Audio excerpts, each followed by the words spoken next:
રામ નારાયણ રામ. માનવ માટે ધૈર્ય રાખવું અત્યંત આવશ્યક છે. વહેલી તાકીદમાં માણસ ઘણી વખત એવું કામ કરી બેસે છે કે જે ખોટું સાબિત થઈ શકે છે. જેમ કે જો તમે બીમાર છો અને દવા લો છો તો તેનું અસર ધીમે ધીમે થાય છે અને સમય જતાં તમે સાજા થાઓ છો. દવા ખાતાની સાથે જ તરત સાજા થવી શક્ય નથી. આપણે ધૈર્ય પ્રકૃતિ પાસેથી શીખવું જોઈએ. જ્યારે તમે ક્યાંક છોડ વાવો છો ત્યારે તે તેની નિર્ધારિત સમયસીમા પર જ વૃક્ષ બને છે. દરેક વસ્તુ માટે સમય નિર્ધારિત હોય છે, તે પહેલાં તે નથી બની શકતી. જો તમે કંઈક મેળવવા માંગો છો તો પહેલાં તેના માટે ત્યાગ કરવો પડે છે. ત્યાગ પછી જ તેનું ફળ મળે છે.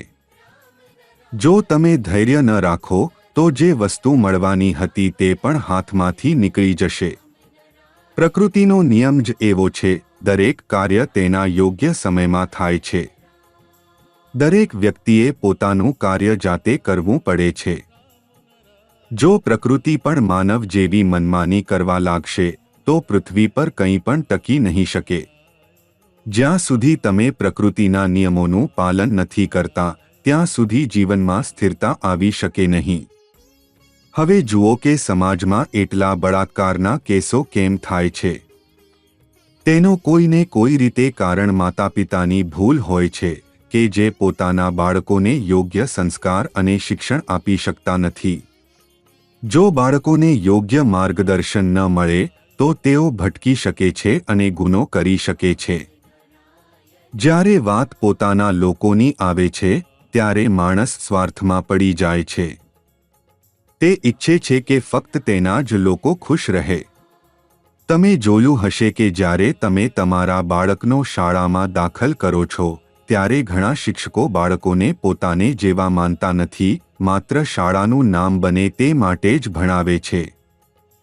જ્યાં સુધી શિક્ષક વિદ્યાર્થીઓ સાથે આત્મીયતા નહીં આપે ત્યાં સુધી શિક્ષણનો સચોટ ઉદ્દેશ સાકાર નહીં થાય. દરેક શિક્ષણ વ્યવસ્થાનો આધાર પ્રકૃતિ પર હોવું જોઈએ. કેટલાક સમૃદ્ધ લોકો તેમના બાળકોને વિદેશમાં ભણાવે છે, પરંતુ તેઓ ભૂલી જાય છે કે આખી પૃથ્વી પ્રકૃતિ આધારિત હોવી જોઈએ. આપણી વ્યવહાર જ પરસ્પરમાં ભેદભાવ પેદા કરે છે અને આપણને એકબીજાથી અલગ પાડે છે. આપણે પ્રકૃતિ પાસેથી, જેમ કે આકાશ, સૂર્ય, ગ્રહ નક્ષત્રો પાસેથી શીખવું જોઈએ. સૂર્ય ક્યારેય નથી કહેતો કે હું ફક્ત એક જ જાતિ કે ધર્મને પ્રકાશ આપીશ. ન આકાશ કહે છે કે હું કોઈને જીવન નહીં આપું. ગ્રહ નક્ષત્રો પણ ક્યારેય નથી કહેતા કે અમે ઊર્જા નહીં આપીએ. ફક્ત માણસ જ છે જે ભેદભાવ ફેલાવે છે.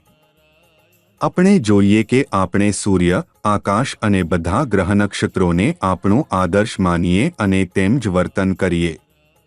ત્યારે જ પૃથ્વી પર પ્રેમ, એકતા અને સામરસ્યની ભાવના ઉજળી શકે છે. એટલે જ ખૂબ જરૂરી છે કે આપણે આત્મમંથન કરીએ, આપણા અંતરમાંથી આવતી અવાજ સાંભળીએ અને આપણા વિવેકનું અનુસરણ કરીએ.